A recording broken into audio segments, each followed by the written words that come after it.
Hello friends, आप सभी का हमारे यूट्यूब चैनल पर स्वागत है। तो आज से हम एक नई सीरीज स्टार्ट कर रहे हैं। आपके बिहार के कांस्टेबल एग्ज़ाम री एग्ज़ाम जो आपका होने वाला है अगस्त में, 7 अगस्त से आपके एग्ज़ाम स्टार्ट होंगे। उसी को लेकर जीएस और जीके के मोस्ट इंपॉर्टेंट क्वेश्चनों की सीरीज है, जिसमें हम प्रैक्टिस सेट लेकर आ रहे हैं। जो आपके प्रीवियसली एग्ज़ाम्स में जो भी आपके क्वेश्चन पूछे गए हैं कांस्टेबल पुलिस के एग्ज़ाम में, वही सारे क्वेश्चनों का पूरा सीरीज है। प्रैक्टिस सेट आपको डेली मिलेंगे और ये पेपर से पहले ही आपको पता चल जाएगा कि पेपर का लेवल क्या होता है। साथ ही इस बार हमें एक सीट पक्की करनी है, कोई बहाना नहीं चलेगा फ्रेंड्स। तो चलिए हम स्टार्ट करेंगे आज के प्रैक्टिस सेट पर। अगर आपको हमारा कंटेंट पसंद आता है तो प्लीज़ चैनल को सपोर्ट भी कीजिएगा, और यदि आप हमारे यूट्यूब चैनल पर पहली बार आए हैं तो चैनल को सब्सक्राइब कर लीजिएगा। तो चलिए हम स्टार्ट करते हैं। पहले अपने प्रैक्टिस सेट पर चलेंगे, जिसमें पहला क्वेश्चन रहेगा। तो इसी सीरीज़ में हमारा पहला क्वेश्चन रहेगा। पहला क्वेश्चन है कि निम्नलिखित में से कौन एक सही सुमेलित नहीं है। तो इनमें से कौन सा है जो सही सुमेलित नहीं है? तो इसका आंसर आपका हो जाएगा कि जो छोटा नागपुर है और शिवकाशी, ये आपका सुमेलित नहीं है। बाकी के जो आपका ऑप्शन ए और सी और डी, ये आपके एकदम करेक्ट हैं। ऑप्शन बी आपका सही नहीं है। ठीक है, आगे चलेंगे हम नेक्स्ट पर। तो नेक्स्ट क्वेश्चन रहेगा आपका इसी में।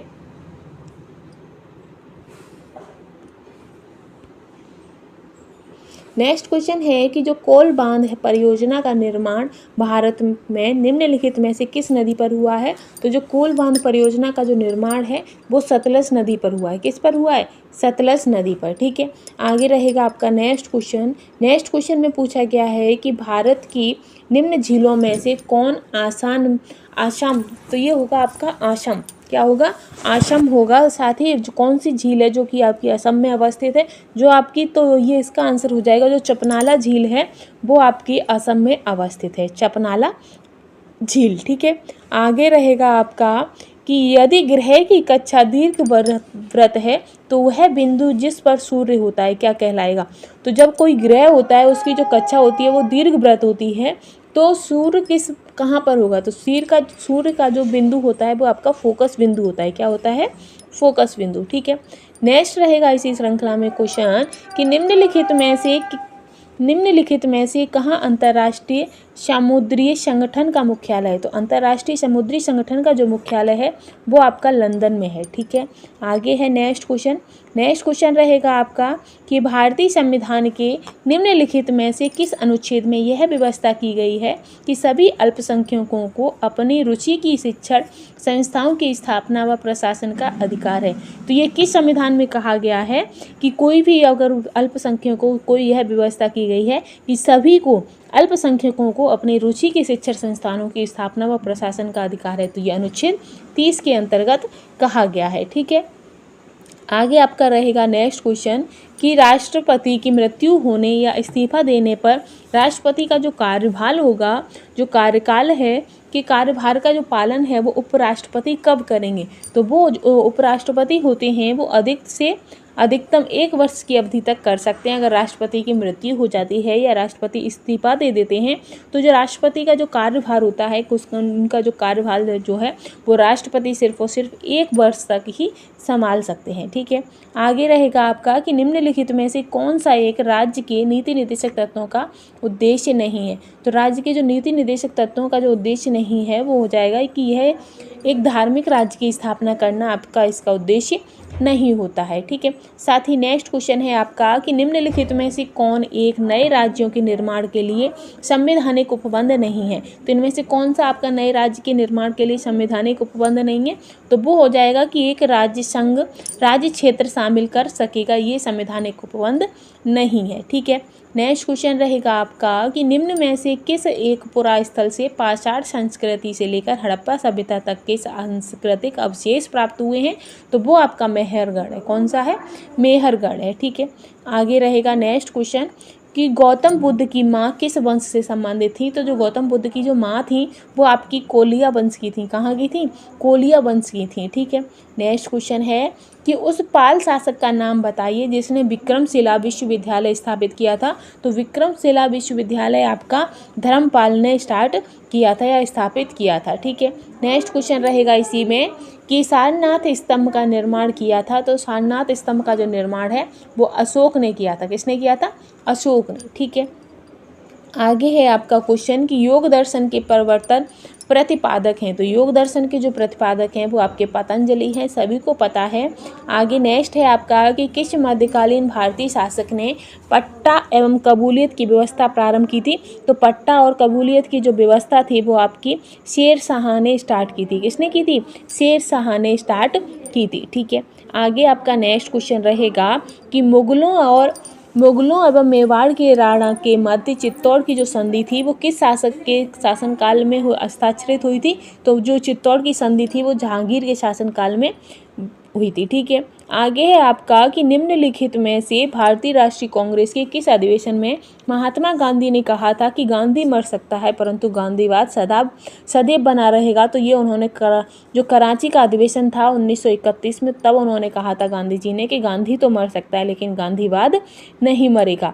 आगे क्वेश्चन है आपका कि करमांडमस कौन सा करडामम पहाड़ी किसकी सीमा पर स्थित हैं। तो जो करडामम पहाड़ियाँ हैं वो आपकी केरल और तमिलनाडु के सीमाओं पर स्थित है, केरल और तमिलनाडु। ठीक है, आगे आपका नेक्स्ट क्वेश्चन रहेगा इसी में कि निम्नलिखित में से भारत का कौन सा क्षेत्र मृदा अपरदन से अत्यधिक प्रभावित है। तो मृदा अपरदन से जो सबसे ज़्यादा प्रभावित है वो आपकी चंबल की घाटी है। ठीक है, आगे नेक्स्ट क्वेश्चन है कि राष्ट्रीय पर्यावरण अभियांत्रिकी संस्थान स्थित है। तो राष्ट्रीय पर्यावरण अभियांत्रिकी जो संस्थान है वो आपका नागपुर में स्थित है। ठीक है, आगे है आपका कि भारत की काली मिट्टी उत्पादन के लिए बहुत उपयुक्त है। तो किसके लिए? तो जो काली मिट्टी होती है वो कपास की खेती के लिए बहुत ज़्यादा इम्पोर्टेंट या उपजाऊ होती है। ठीक है, आगे रहेगा आपका कि निम्न में से कौन सा स्थान सबसे कम वर्षा प्राप्त करता है। तो जो लेह लद्दाख का जो स्थान है लेह का वो सबसे कम वर्षा प्राप्त करता है। नेक्स्ट क्वेश्चन रहेगा आपका कि भारत में दो सर्वाधिक नगरीकृत राज्य हैं। तो भारत में जो दो सर्वाधिक नगरीकृत राज्य जो हैं वो आपके गोवा और मिजोरम है। कौन कौन से हैं? गोवा और मिजोरम।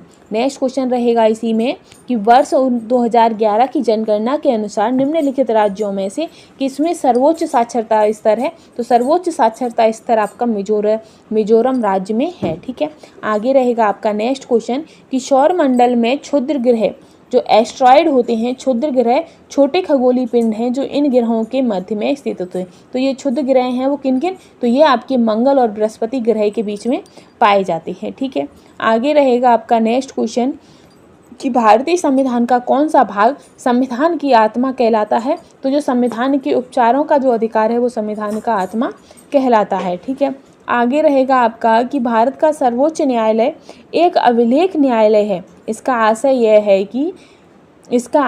है कि इसे अपनी अवमानना करने वालों को दंडित करने की शक्ति है। यानी कि जो भी संविधान को नहीं मानेगा उन्हें दंडित करने की शक्ति संविधान को प्राप्त होती है। साथ ही नेक्स्ट क्वेश्चन है कि हम न्यायिक पुनरावलोकन की व्यवस्था रखते हैं। तो कौन? भारत और यूएसए दोनों ही न्यायिक पुनरावलोकन की व्यवस्था रखते हैं। आगे रहेगा आपका नेक्स्ट क्वेश्चन कि भारतीय संविधान के किस अनुच्छेद के अंतर्गत राष्ट्रपति को अधिकार है कि वह किसी बिल पर अपनी अनुमति रोक ले। तो किस पर अधिकार है? तो अनुच्छेद 108 के तहत राष्ट्रपति को यह अधिकार है कि वह अपनी बिल पर अनुमति को रोक सकता है। ठीक है, साथ ही नेक्स्ट क्वेश्चन रहेगा कि एक्सचुरी शब्द संबंधित है। जो एक्सचुरीज जो शब्द है वो किससे संबंधित है? तो ये आपका बीमा से संबंधित होता है। ठीक है, आगे नेक्स्ट है कि पूंजी बाजार से आशय है। तो पूंजी बाजार से आशय आपका शेयर बाजार से है। ठीक है, आगे हम बढ़ेंगे नेक्स्ट कि हरित क्रांति से भारत के कौन कौन से राज्य सर्वाधिक लाभान्वित होते हैं। तो हरित क्रांति से सबसे ज़्यादा आपके पंजाब, हरियाणा और पश्चिमी उत्तर प्रदेश सबसे ज़्यादा लाभान्वित हुए हैं। ठीक है, नेक्स्ट क्वेश्चन है कि रिजर्व बैंक के उस गवर्नर का नाम बताइए जो वित्त मंत्री भी हुए हैं। तो जो सचिन चौधरी थे वो आपके भारतीय रिजर्व बैंक के गवर्नर भी थे और वित्त मंत्री भी थे। ठीक, साथ ही नेक्स्ट क्वेश्चन है कि द हिमालय माउंटेनियरिंग इंस्टीट्यूट निम्न स्थानों में जहाँ स्थित है वो कहाँ है।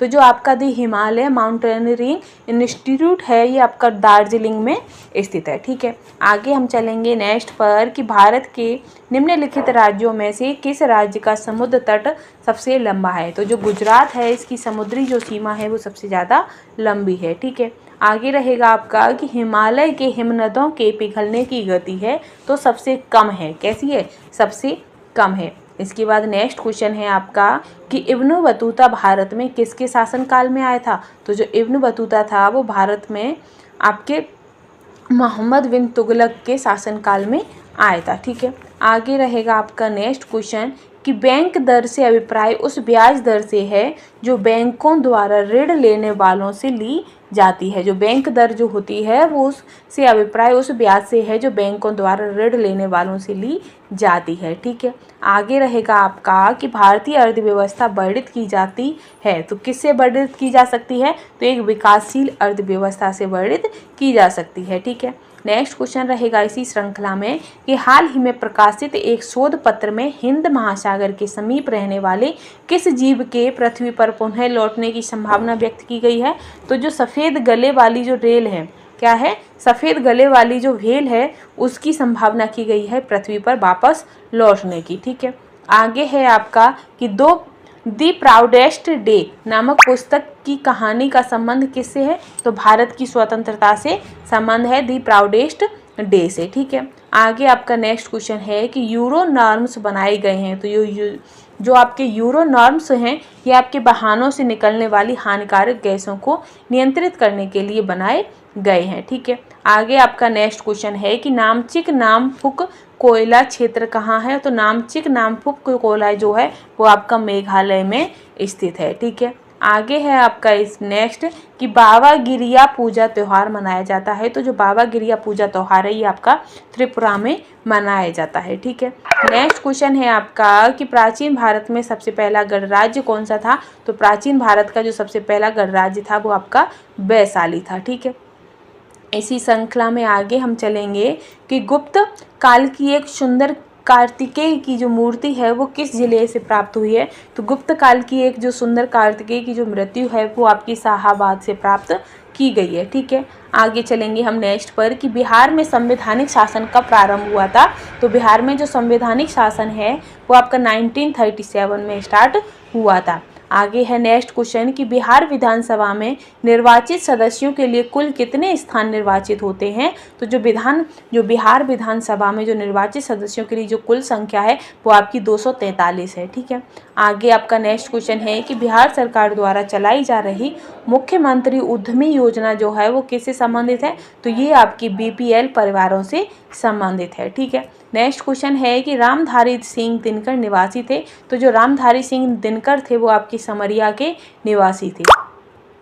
आगे है कि गैस फ्लेम के सबसे गर्म भाग को क्या कहते हैं। तो जो गैस फ्लेम होती है उसका जो सबसे गर्म भाग होता है वो आपका नॉन ल्यूमिनस जोन होता है। कौन सा होता है, नॉन ल्यूमिनस जोन। ठीक, आगे नेक्स्ट क्वेश्चन है कि प्रकाश वोल्टीय सेल के प्रयोग से सौर ऊर्जा का रूपांतरण करने से निम्नलिखित में से किसका उत्पादन होता है। तो आपका विद्युत ऊर्जा का उत्पादन होता है। आगे है कि प्रिज्म से गुजरने पर प्रकाश का कौन सा रंग सबसे अधिक विचलन करता है। तो जो बैगनी रंग होता है वो सबसे ज़्यादा विचलन करता है। ठीक है, आगे है आपका कि किसी पदार्थ का फोटोग्राफ लेने के लिए अपेक्षित उद्भाषण काल किस पर निर्भर है। तो ये आपका पदार्थ की चमक पर निर्भर होता है। फिर है कि विद्युत चुम्बकीय तरंगे हैं। तो विद्युत चुम्बकीय जो तरंगे होती हैं वो आपकी अनुप्रस्थ तरंगे होती हैं। कैसी तरंगे होती हैं, अनुप्रस्थ तरंगे होती हैं। ठीक है, आगे है कि विद्युत चुम्बकीय विकिरण किसका उपयोग एवं एक प्रभावशाली नियंजक के रूप में होता है। तो परावैंगनी का। आगे रहेगा नेक्स्ट क्वेश्चन कि निम्नलिखित में से कौन सी विद्युत चुम्बकीय तरंग नहीं है। तो जो ध्वनि तरंगे होती हैं वो आपकी विद्युत चुम्बकीय तरंगे नहीं होती है। आगे है कि किसी विद्यालय के पास स्वसंचालित यातायात सिग्नल को लाया जाना है। यह सिग्नल किस सिद्धांत पर आधारित है। तो ये जो सिग्नल होते हैं ये आपके प्रकाश विद्युत प्रभाव पर आधारित होते हैं। ठीक है, आगे है आपका कि तांबा किसके द्वारा शुद्ध होता है। तो जो तांबा है वो विद्युत अपघटन के द्वारा शुद्ध होता है। नेक्स्ट क्वेश्चन है कि तरल अवस्था में पाई जाने वाली अधातु है। तो जो ब्रोमियम होती है वो आपकी तरल अवस्था में पाई जाने वाली धातु है। नेक्स्ट है कि धातुओं के पृष्ठ पर एक उपयुक्त तरंगदैर्घ्य का प्रकाश पड़ने पर इलेक्ट्रॉनों के उत्प्रेक्षण की जो परिघटना को क्या कहते हैं। तो विद्युत प्रकाश वैद्युत प्रभाव कहा जाता है। ठीक है, आगे है कि निम्नलिखित में से किस धातु का गलनांक सबसे कम होता है। तो जो पारा धातु होती है उसका गलनांक सबसे कम होता है। आगे है कि बेयर का अभिक्रमक क्या होता है, तो बेयर का अभिक्रमक जो है वो क्षारीय पोटेशियम परमैंगनेट होता है, ठीक है। नेक्स्ट क्वेश्चन है कि रेडियो सक्रिय तत्व होते हैं, तो रेडियो सक्रिय तत्व जो हैं वो अस्थिर होते हैं। कैसे होते हैं? अस्थिर होते हैं, ठीक है। आगे चलेंगे कि एक नाभिकीय क्रिया के दौरान मुक्त ऊर्जा होती है, तो मुक्त ऊर्जा कौन सी होती है? तो नाभिकीय ऊर्जा होती है, ठीक है।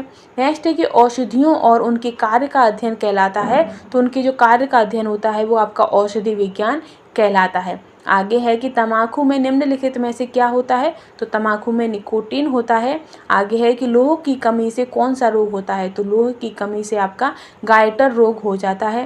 नेक्स्ट क्वेश्चन है कि वह धातु कौन सी है जो विटामिन B12 की एक घटना है, तो कोबाल्ट जो है धातु वो आपकी विटामिन B12 की घटना है। नेक्स्ट है कि मानव शरीर में संक्रमण को रोकने में मदद करने वाला विटामिन कौन सा है, तो विटामिन A आपका मानव शरीर में संक्रमण को रोकने वाला विटामिन होता है। तो ये जो आपकी प्रैक्टिस सेट के सीरीज़ के जो GS के मोस्ट इम्पोर्टेंट आपके 70 क्वेश्चन थे वो कंप्लीट होते हैं, जिसमें आपका इकोनॉमी, विज्ञान, साइंस, जीके सब पूरा इसी में ही आ जाता है। अगर आपको कंटेंट और प्रैक्टिस सेट अच्छा लग रहा है तो प्लीज़ चैनल के साथ बने रहिएगा, और इसे हमें कंटिन्यू करना है कि नहीं करना है आप हमें कमेंट में ज़रूर बताइएगा। और ऐसे ही लेटेस्ट वीडियो के लिए चैनल के साथ बने रहिएगा। Thanks for watching.